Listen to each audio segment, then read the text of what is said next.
Então agora vamos falar sobre testes e medidas de associação e correlação. Então, estes testes têm como objetivo saber se duas variáveis estão ou não relacionadas. Isto é, se a evolução dos valores de uma variável afetam ou não a evolução dos valores de outra variável. Aqui temos dois conceitos distintos. Quando falamos de variáveis qualitativas nominais, nós falamos de associação, ou seja, queremos saber se as variáveis estão ou não associadas. Quando estamos a falar de variáveis ordinais ou quantitativas, estamos a falar de correlação.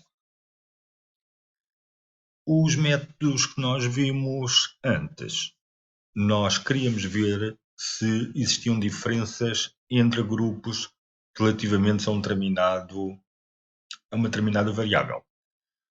Ou seja, nós definíamos uma variável dependente e um fator. Queríamos saber se os valores do fator podiam influenciar os valores da variável dependente. Aqui não. As duas variáveis estão no mesmo nível de análise. Ou seja, aqui não há a distinção entre variável dependente e independente. Então, existem dois objetivos essenciais que nós queremos ver. Primeiro, saber se as variáveis estão ou não relacionadas, associadas ou correlacionadas, de acordo com o tipo de variável.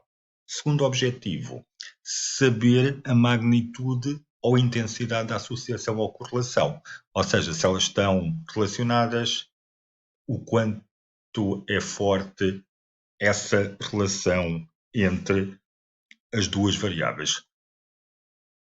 Só aqui um pormenor, ou seja, estes métodos apenas concluímos, ou podemos concluir se as variáveis estão relacionadas, não define uma relação de causalidade entre as duas variáveis. Aí, ou a teoria, ou então outras formas de análise é que me permitem ver isso. Só conseguimos ver em termos de que as variáveis estão relacionadas, mas muitas vezes, pelo contexto, nós conseguimos fazer uma interpretação dessa relação de causalidade. Então, vamos ver agora em pormenor os testes e medidas de associação. Então, como disse há bocado, estes testes e medidas utilizam-se quando nós queremos estudar o grau de associação entre variáveis qualitativas, nominais ou nominais e ordinais. Então, em primeiro lugar, temos de fazer o teste de associação, saber se as variáveis estão ou não associadas. Ou seja, se elas são dependentes, os valores de uma variável são dependentes da outra ou não. E para isso utilizamos o teste de independência de Q², que só a interpretação é que é diferente, mas é muito parecido com aquele que nós falámos no início da disciplina. Então, o teste de independência de Q², nós vamos ter duas variáveis qualitativas e o objetivo que nós queremos é saber se existe associação entre as duas variáveis, ou seja, estamos a analisar se as variáveis são independentes ou não. Os pressupostos são os mesmos que nós falámos quando fizemos o teste de Q² para ver se as proporções de uma variável iam depender das categorias de outra. Ou seja, pressupostos que nós temos são os mesmos, que é, as amostras têm que ter dimensão superior ou igual a 20. Para tabelas L vezes C, em que temos em pelo menos uma das variáveis mais do que duas categorias, nós não podemos ter mais do que 20% das células com frequência esperada inferior a 5 e nenhuma célula pode ter frequência esperada inferior a 1. Para tabelas 2x2, em que estamos a trabalhar com duas variáveis dicotómicas, nenhuma célula pode ter frequência esperada inferior a 5. A célula é a combinação das diferentes categorias das duas variáveis. Então, as hipóteses deste teste são: hipótese nula, as duas variáveis são independentes, ou seja, não estão associadas. Hipótese alternativa, as duas variáveis não são independentes, ou seja, estão relacionadas. A estatística de teste é baseada na tabela de contingência de cruzamento entre as variáveis e é definida pela diferença entre as frequências observadas e esperadas de cada célula. As frequências esperadas de cada célula é o caso da hipótese nula, ou seja, estamos a considerar que as variáveis são independentes. Então, se nós rejeitamos a hipótese nula, dizemos que existe alguma associação entre as variáveis, mas não nos mostra a intensidade dessa associação. Então, se rejeitamos a hipótese nula, temos de fazer o estudo do grau de associação. Qual é a magnitude ou intensidade da associação que temos entre estas duas variáveis. Então, as medidas de associação variam entre 0 e 1, em que podemos interpretar estas medidas desta forma. Quando o valor é próximo de 0, queremos dizer que existe ausência de associação. Quando o valor é perto de 1, quer dizer que temos uma associação quase perfeita entre as duas variáveis. Então, nós temos duas medidas de associação. Temos o coeficiente φ, que é indicado para tabelas 2x2, e temos o coeficiente V de Cramer, quando temos tabelas maiores L vezes X. Nós podemos interpretar estes valores através desta escala, em que, de acordo com o valor que nós temos destas medidas de associação, podemos dizer, ou seja, o que é importante nesta interpretação é que quanto maior o valor, mais forte é a associação entre as variáveis. E podemos utilizar estes sinónimos que estão aqui. Relativamente aqui a estas medidas de associação, o SPSS também faz um teste de hipóteses, que é semelhante, tem o mesmo objetivo do teste de independência de Q², em que a hipótese nula é que a associação entre as variáveis é igual a 0, ou seja, elas são independentes, e a hipótese alternativa é que a associação entre as variáveis x e y é diferente de 0. Então, vamos ver um exemplo.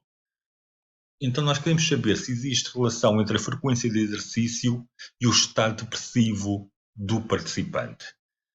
Então, fizemos esta tabela de cruzamentos em que a variável, a frequência de exercício, tem 3 categorias e a depressão tem 2, sim ou não. E temos aqui os valores do meu caso, com as frequências observadas, esperadas e o resíduo ajustado para analisar. Depois temos aqui a tabela do teste do Q², exatamente igual àquilo que nós vimos no início da disciplina. Podemos acrescentar, que é isso que nós queremos, as medidas de associação. Então, nós temos aqui estas medidas de associação, o φ e o V de Cramer, que têm, quando uma das variáveis tem duas categorias, os dois valores são iguais. Se não acontecer isso, os valores vão ter diferenças. Então, vamos escrever os resultados deste exemplo. Então, variáveis. Temos duas variáveis. Uma é ter depressão, sim ou não, que é uma variável qualitativa dicotómica, e a variável faz exercício, que é uma variável qualitativa ordinal com estas três categorias: frequentemente, não frequentemente, nunca. E o nosso objetivo é verificar se existe associação entre fazer exercício e ter depressão. Então, como temos variáveis qualitativas nominais e queremos analisar a associação de acordo com o tipo de variáveis e o objetivo, o que nós devemos fazer é o teste de independência do Q² e utilizar o coeficiente de associação de V de Cramer, porque temos uma variável que tem três categorias.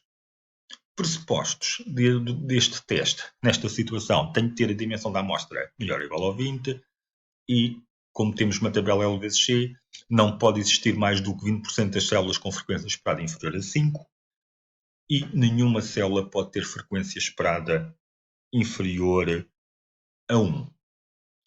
Aqui também temos os outputs do SPSS, dão-nos o resumo desta informação. Não preciso estar a fazer contas das percentagens, porque o SPSS dá-nos essa informação na tabela do teste. Então, analisando estes pressupostos, podemos ver que temos uma dimensão de 100, logo superior a 20, e não existe nenhuma célula com frequência esperada inferior a 5, nem frequência esperada inferior a 1. O mínimo é 9.2.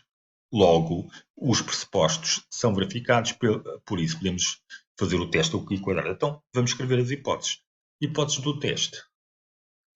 Fazer exercício e ter depressão são independentes. Hipótese alternativa, fazer exercício e ter depressão não são independentes. Então, vendo os resultados, temos uma estatística do π² com 2 graus de liberdade com o valor de 6.8, o π-value é 0.032 e a dimensão igual a 100. Logo, a decisão vai ser rejeitar a hipótese nula porque o π-value é inferior ao nosso alfa. Vamos pôr outra vez os 5%. Então, podemos concluir que fazer exercício e ter uma depressão não são independentes. Então agora vamos analisar o coeficiente do V de Cramer para vermos a força da relação entre as duas variáveis. Então, primeiro o teste de hipótese. Hipótese nula, não existe associação entre estas duas variáveis. Hipótese alternativa existe. Então, analisando na tabela do V de Cramer, temos um valor de 0.26, um π-value de 0.032. Logo, rejeitamos a hipótese nula. O π-value que aparece aqui é exatamente igual ao do π² que vimos anteriormente. Então, podemos concluir que existe uma associação fraca, mas significativa entre fazer exercício e ter uma depressão. Quem tem depressão faz menos exercício que quem não tem depressão, analisando a estatística descritiva da tabela de cruzamentos. Então, como é que nós vamos fazer no SPSS? Vamos fazer pelo Analyze Descriptive Statistics de Crosstabs. Escolhemos as duas variáveis que queremos utilizar. Aqui não há uma escolha óbvia do que é que metemos nas linhas e o que é que nós metemos nas colunas, mas por isso podemos escolher de uma forma um bocadinho ao calhas. E temos aqui algumas opções que devemos utilizar. Então, no botão exato, posso definir também o π-value exato, ou não. Muitas vezes pode não ser calculado devido à dimensão da amostra muito elevada. E depois, no Statistics, vou escolher o teste do π² e vou escolher aqui esta opção do φ e do V de Cramer. Nas células, posso colocar o observado que está por defeito, o expect, as frequências esperadas, posso colocar, ou não, porque como temos os resultados do resumo para analisar os pressupostos, não é obrigatório. O que é importante é aqui os resíduos standardizados ajustados para podermos verificar em que células é que existe diferenças.